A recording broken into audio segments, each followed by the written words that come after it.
అధికార పార్టీ అనంతపురంలో super six success సభ నిర్వహిస్తూ ఉంటే మధ్యాహ్నం వరకు ఇదిగో వస్తున్నాడు, అదిగో వస్తున్నాడు విద్యాశాఖ మంత్రి లోకేష్ అంటూ ఉదరగొట్టినటువంటి ఎల్లో మీడియా తీరా సభ ప్రారంభమయ్యే సమయానికి లోకేష్ బాబు రావడం లేదు.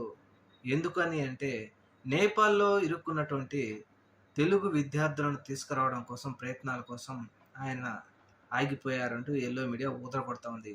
అయితే ఇక్కడ మరొక కోణం ఉందని నెటిజన్లు చర్చించుకుంటా ఉన్నారు. అదేంటంటే ఈ మధ్య కాలంలో లోకేష్ పదే పదే ఢిల్లీ వెళ్ళొస్తా ఉన్నాడు. ఆ తదనంతరం ఈ సభకు కూడా రాలేదు అంటే సంథింగ్ ఈజ్ ఫిషింగ్, ఏదో జరుగుతూ ఉంది.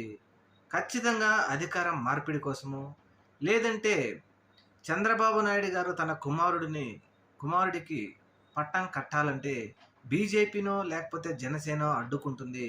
29 వరకు ఆగమంటుంది కాబట్టి ఇది ఎలాగైనా సాధించాలనో, లేదంటే లోకేష్ అలిగి సీఎం పదవి కోసం అలిగి రాలేదా అని నెటిజన్లు అయితే చర్చించుకుంటున్నారు.